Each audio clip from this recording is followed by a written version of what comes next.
Bismillahi ma syaa Allah, la yasuqul khaira illallah.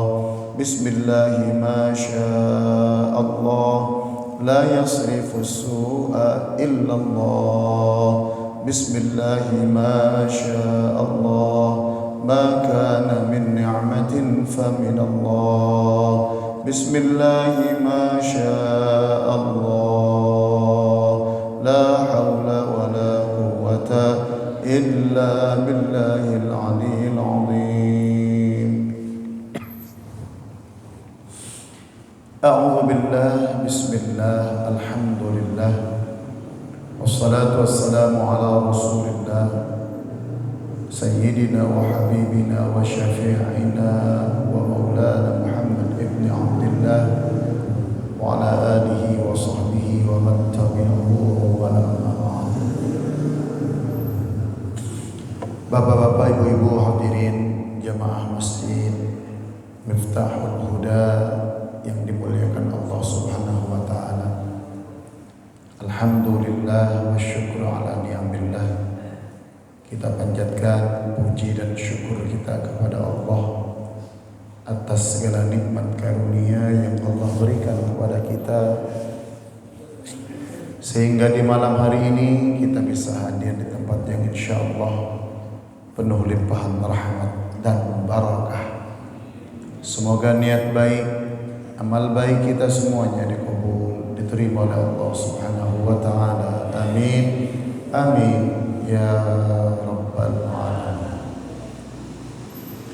Hadirin jamaah rahimakumullah, kita lanjutkan kembali pengajian kitab Tanqihul Qaul. Sekarang bab yang ke-25, bercerita membahas tentang fadilah, keutamaan,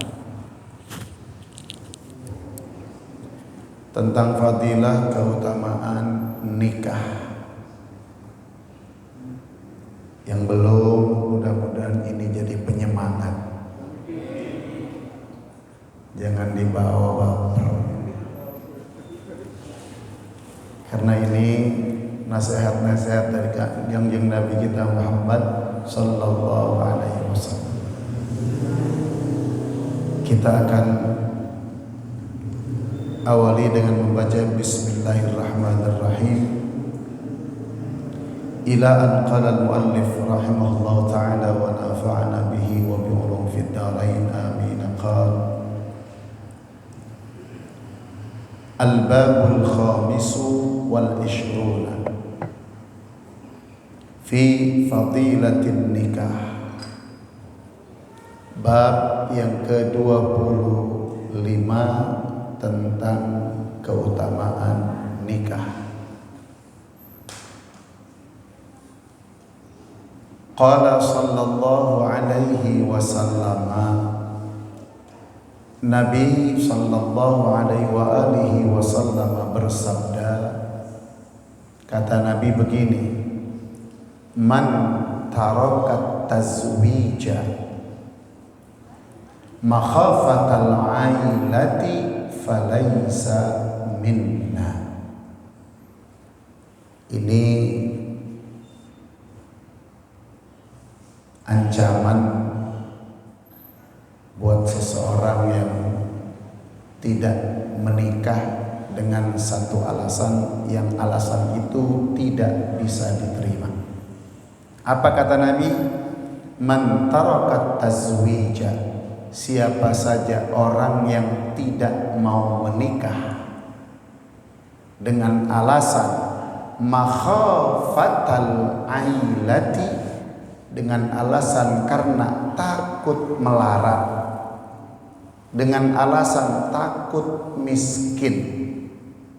Jadi kaitannya dengan masalah ekonomi.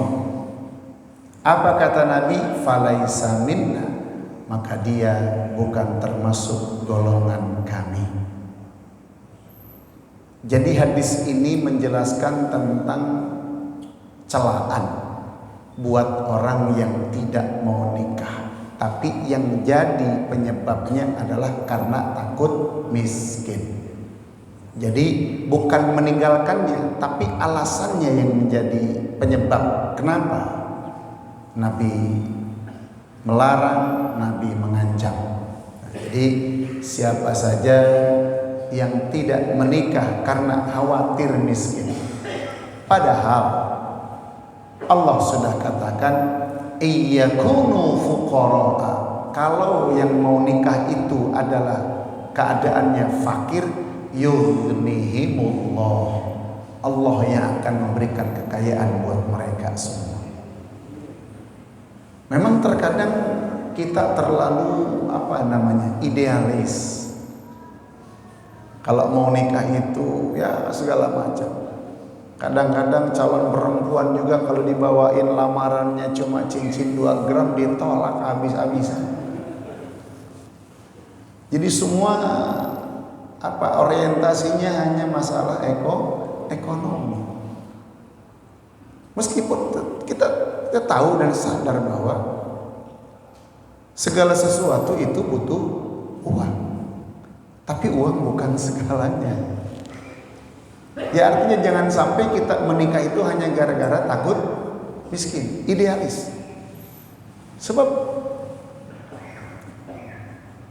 ada orang yang kadang-kadang terlalu orientasinya duniawi. Mau dilamar sama ustad, anak saya mau dikasih makan apa? Mau dikasih makan kitab, mau dikasih makan berkat-berkat tahlilan. Jangan. Enggak. Ada yang sampai segitunya, masya Allah. Catat yang begitu kayaknya susah dapat jodoh. Kita mau usah. Yang penting soleh, baik, nggak apa-apa, cakep kaya juga.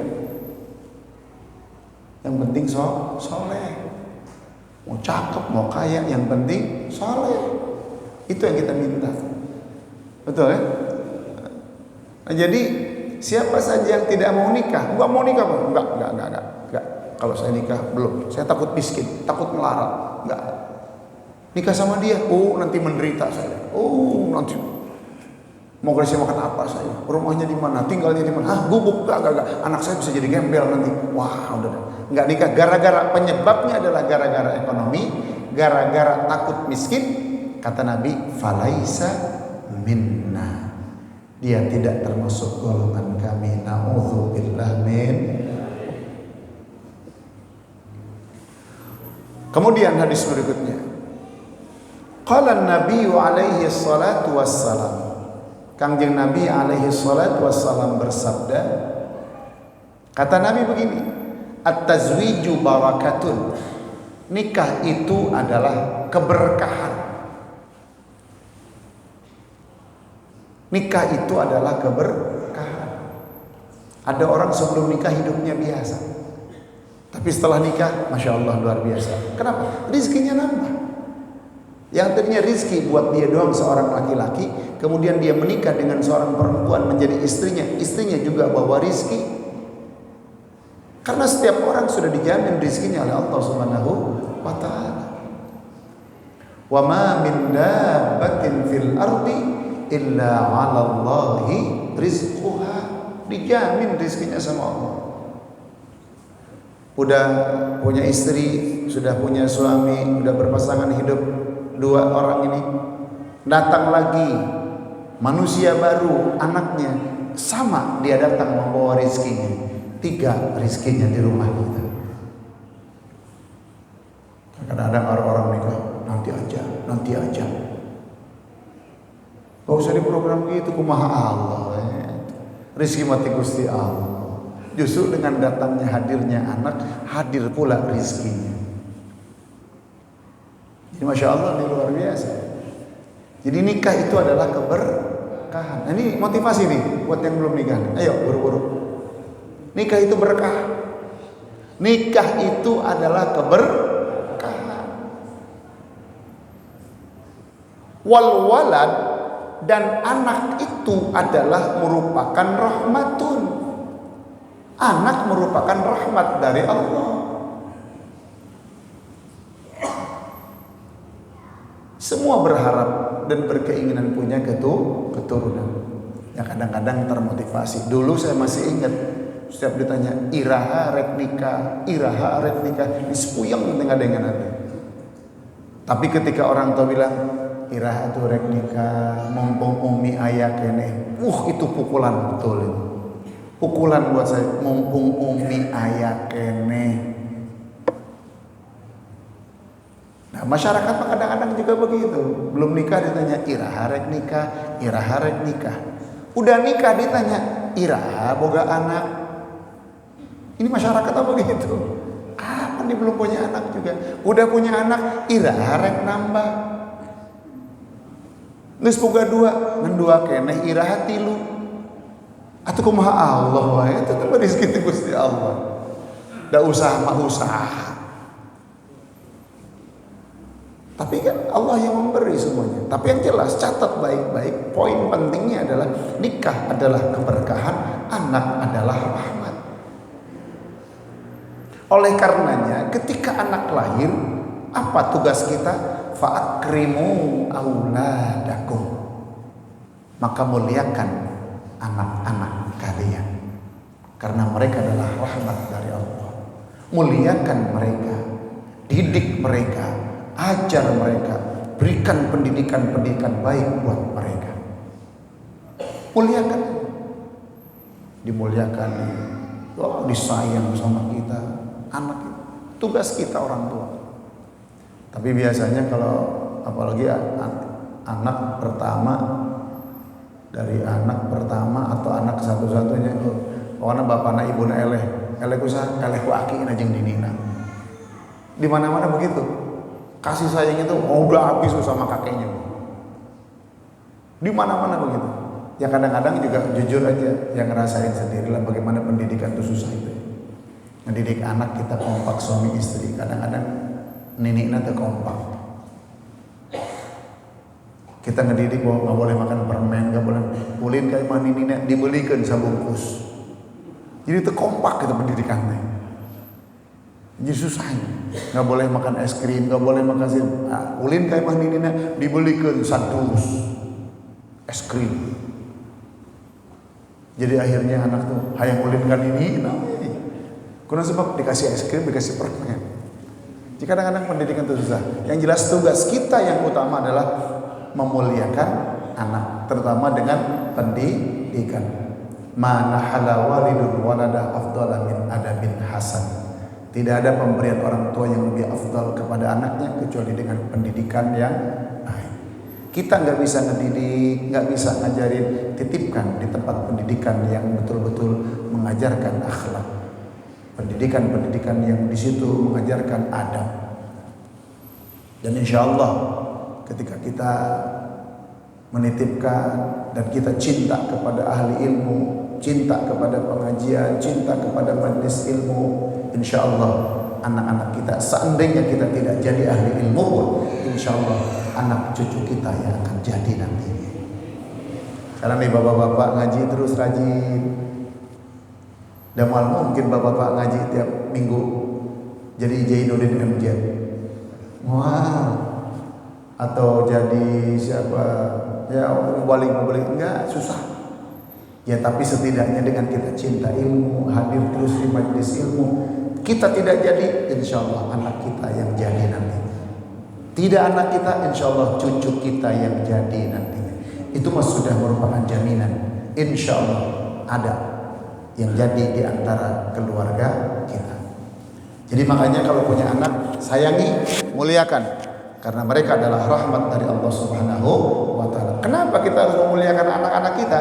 Fa inna karamatal aulad, karena memuliakan anak itu adalah ibadatun. Merupakan salah satu bentuk ibadah. Ibadah kita kepada Allah adalah memuliakan anak. Didik. Pendidikan itu ada dua, at-tarbiyatu qabla al-wiladah, ada at-tarbiyah ba'da al-wiladah. Pendidikan sebelum anak lahir dan pendidikan setelah anak lahir. Tapi usah itu banyak orang yang kadang-kadang membuang anaknya di tong sampah, di kali, di mana-mana. Itu mah biasanya yang begitu kelakuannya bukan dapat anak dengan cara yang halal. Itu Itu bagian dari hukuman dari Allah. Makin banyak tuh nambah dosanya. Ada yang dibunuh anaknya dimasukin ke seat closet, cemplungin. Masih janin, masih orok, dibuang ke kali, dibuang ke semak-semak. Na'udzubillah min dzalik. Itu akibat apa? Karena mendapatkannya bukan mendapatkan dengan cara yang halal. Meskipun anaknya tidak dosa, anaknya tidak bersalah, tapi orang tuanya yang dosa dan orang tuanya yang bersalah. Nah, jadi nikah itu adalah keberkahan, anak adalah rahmat. Muliakan anak-anak kalian, karena memuliakan anak adalah ibadah. Wa qala alaihi salatu wassalam, Nabi sallallahu alaihi wasallam bersabda, "An-nikahu sunnati." Nikah itu adalah sunnahku, ay tariqati, sunnah artinya jalan hidupku. Jadi Nabi nikah. Faman raghiba an sunnati, siapa saja yang tidak suka, tidak menginginkan, tidak mau melaksanakan sunnahku ini, falaisa minni, maka dia orang yang termasuk bukan golonganku, tidak mengikuti minhajnya Rasulullah sallallahu alaihi wasallam. Jadi siapa yang tidak mau nikah berarti bukan pengikut umat Nabi Muhammad sallallahu alaihi. Terlebih-lebih tidak mau nikahnya hanya gara-gara takut miskin, takut melarat. Jadi siapa saja yang tidak suka, tidak mau, tidak menginginkan sunnahku, maka dia bukan termasuk golongan aku. Artinya dia tidak mengikuti cara hidupku. Nabi kita sallallahu alaihi wasallam menikah, maka kita pun disunnahkan untuk menikah. Wa qala alaihi salatu wassalam, Nabi sallallahu alaihi wasallam bersabda, al-harairu, perempuan-perempuan merdeka. Perempuan merdeka itu bukan hamba sahaya berarti. Salahul bait itu akan memberi kemaslahatan di rumah tangga. Jadi kalau mau nikah cari perempuan-perempuan merdeka, jangan cari perempuan-perempuan budak, perempuan-perempuan hamba sahaya. Cari perempuan yang merdeka, perempuan-perempuan yang belum terikat oleh ikatan apapun. Ini perintah Rasulullah. Al-harair itu jamak dari hurrah, artinya perempuan merdeka. Maka ketika kita menikah dengan perempuan merdeka, salahul bait, di situ akan ada kemaslahatan dalam rumah tangga. Wal ima'u, sedangkan perempuan-perempuan budak, perempuan-perempuan hamba sahaya, fasadul bait, akan membuat hancur di dalam kehidupan rumah tangga. Kenapa? Di sini disyarahi oleh Al-Imam Al-Munawi, li'anna al-ima' mutabadzilan. Sebab yang namanya budak-budak, hamba-hamba sahaya, kadang-kadang mereka nggak punya malu, namanya budak pelihan hamba sahaya. Wala khasyata, nggak punya rasa takut, nggak punya rasa malu dalam diri mereka. Nggak ada kemampuan untuk ngurus rumah tangga biasanya. Namanya budak hamba sahaya, kurang terdidik, kurang terlatih. Makanya kata Nabi, kita disuruh untuk menikahi al-harair. Ya, al-harair di sini artinya wanita-wanita yang merdeka. Ya seperti layaknya wanita-wanita sekarang. Tapi yang merdeka, yang bebas dalam arti kata dia bukan hamba sahaya. Bukan artinya bebas kelayaban kemana-mana. Ya. Oh, kalau mau bebas di situ juga banyak. Sebelah ya, pinggir kali. Kalau mau yang bebas yang banyak sebelah pinggir kali. Na'udzubillah min dzalik. Ya. Nah, jadi al-harair di sini artinya bukan hamba sahaya. Baik. Wa qala alaihi salatu wassalam, Nabi sallallahu alaihi wasallam bersabda, "Man arada ayyalqallaha tahiran mutahhara." Siapa saja orang yang ingin berjumpa dengan Allah, siapa saja orang yang ingin ketemu dengan Allah, tahiran mutahhara, dalam keadaan suci dan disucikan. Jadi kita bertemu dengan Allah dalam keadaan suci dan disucikan. Maka kata Nabi, "Falyatazawwaj al-harair." Maka nikahilah olehmu perempuan-perempuan merdeka. Maksudnya suci dari apa? Ya ini suci dari kotoran-kotoran maknawi. Maksudnya adalah selamat dari dosa. Kalau kita nikah, insya Allah kita akan terselamatkan dari maksiat, dari dosa yang kaitannya dengan farji.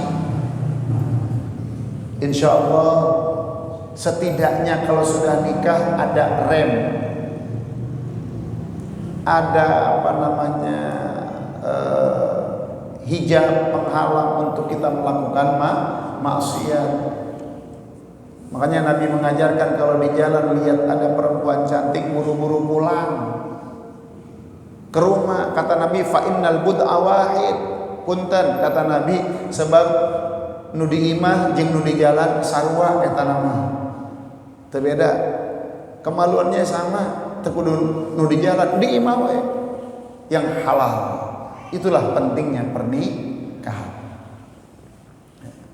Nah, jadi orang yang ingin bertemu dengan Allah dalam keadaan suci dan disucikan, maka disuruh untuk menikah dengan perempuan-perempuan merdeka.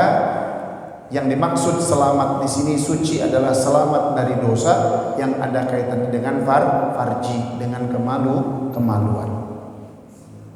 Kenapa? Karena nikah dengan perempuan merdeka ini lebih bisa menolong kita untuk menjaga diri, lebih bisa menolong kita untuk menahan diri dibandingkan dengan kita menjadikan budak-budak sebagai selir, sebagai gundik-gundiknya, sebagai istri-istri simpanannya.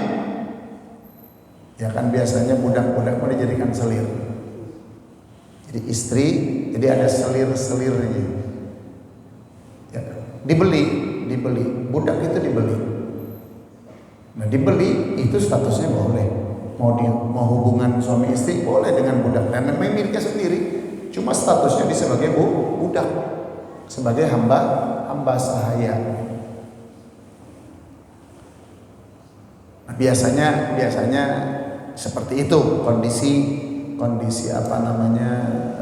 budak-budak belian itu, karena mereka satu kurang pendidikan, kemudian kurang kasih sayang, namanya hamba sahaya, dijual belikan kan? Meskipun statusnya halal, ya, halal. Tetapi itu tadi kata Nabi, kalau ingin kita menghadap Allah dalam keadaan suci dan disucikan, nikahlah dengan perempuan-perempuan merdeka. Tapi alhamdulillah sekarang kan sudah tidak ada lagi hamba-hamba sahaya, semuanya adalah wanita-wanita merdeka. Nah, berarti di sini harus jeli. Untuk yang belum nikah harus di screening. Jangan asal ketemu di pengkolan. Perempuan yang mana?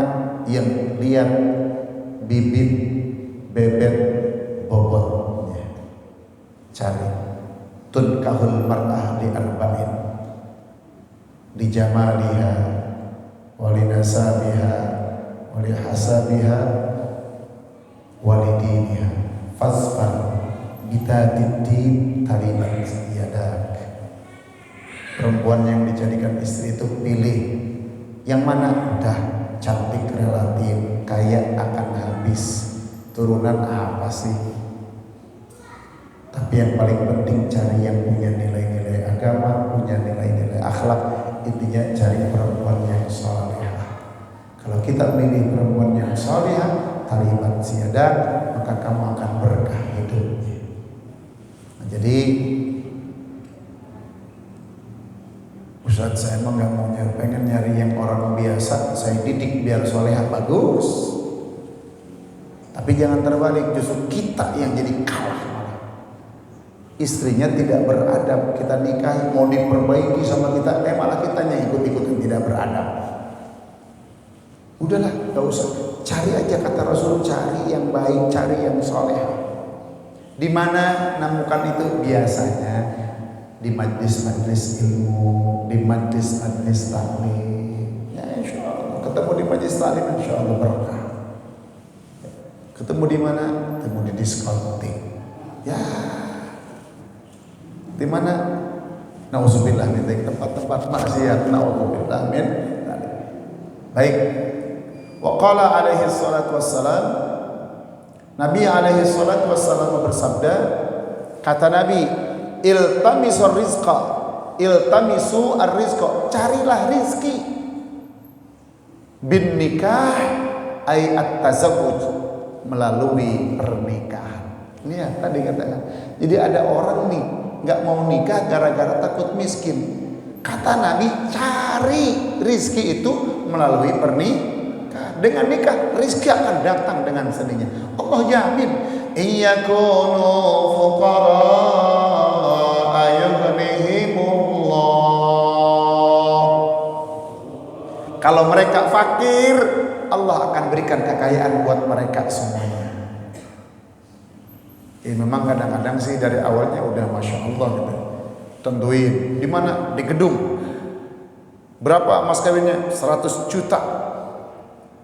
Emas ya minimal 10 gram. Aduh, ini mah ngerampok nih. Banyak orang mundur, nggak berani lah. Udah yang penting mah soleh. Buat apa kaya kalau nggak soleh? Menderita, Bu. Punya menantu kaya tapi nggak soleh, menderita. Tapi kalau punya mantu biasa saja, nggak kaya-kaya amat lah. Ada rezekinya tapi soleh, insya Allah senang, bahagia dunia akhirat insya Allah. Cari yang soleh, jangan cari yang kaya. Carinya yang soleh dulu, soleh pasti kaya, kaya belum tentu. Soleh pasti bager, soleh pasti bager, soleh pasti bager, bager soleh insya Allah. Terus, nah jadi iltamis rizqa bin nikah, cari rizki melalui pernikahan. Jadi kalau sekarang yang lagi kerek-kerek, buru-buru nikah dah. Yang lagi kerek nggak punya duit, nikah, insya Allah. Insya Allah diberkahkan sama Allah, diberikan rezekinya sama Allah. Kenapa? Fa innahu jalibun lil barakah. Karena nikah itu akan bisa menarik keberkahan. Menarik keberkahan. Jarin lil rizki, dan bisa mengalirkan rizki. Kalau idza saluhatin niyah, kalau niatnya benar nikahnya, niatnya adalah untuk ibadah, masya Allah. Jadi nikah untuk ibadah. Kalau dari awal sudah niat ibadah, semua apa yang dilakukan dalam kehidupan rumah tangga itu bernilai ibadah. Sampai ibu-ibu nyuguhin minum suaminya, nyuguhin makan suaminya. Ada satu keterangan mengatakan bahwa pahalanya sama dengan melaksanakan ibadah haji dan umroh. Luar biasa. Kalau ada seorang istri memberikan makan, minum dan lain sebagainya untuk suami. Seandainya suami tidak mengucapkan terima kasih juga nggak apa-apa. Dan memang biasanya juga begitu suami. Boro-boro di rumah, makasih ya mah ya udah dimasakin. Boro-boro. Kalau di restoran tuh baru si mbaknya nganterin, makasih ya mbak, dah gelis. Hampir semua begitu, laki-laki begitu di mana-mana. Sahawai sarua gitu. Makasih ya mbak, ini hayang deh. Di mah boro-boro suami dimasakin enak, dimasakin macam sugan, makasih ya mah. Ada yang begitu bu suaminya bu? Enggak bu ya? Bejaan kesalahin amin. Ini kak bang karena pelayan mah di restoran makasih bu, kali-kali makasih dong. Makasih ya, beri sering. Di imam beberapa sering manyun. Masya Allah. Nggak apa-apa bu, lanjutin aja bu. Itu berarti suaminya kurang syukur. Ingetin aja. Tapi ibu terus berbuat baik. Insya Allah segala aktivitas ibadah yang ibu kerjakan di dalam rumah tangga, niat awalnya adalah untuk ibadah, maka semua jadi ibadah. Tidurnya ibadah, nyuguhinnya ibadah, nyuci pakaiannya ibadah, semua menjadi ibadah. Baik suami maupun istri jadi ibadah. Niatnya dari awal adalah untuk ibadah, bukan hanya sekedar melampiaskan hawa nafsu, tapi niat betul-betul ibadah, melaksanakan sunnah baginda Nabi kita Muhammad sallallahu alaihi wasallam. Nah, jadi kata Nabi, suruh nyari rezeki dengan cara apa? Dengan cara nikah.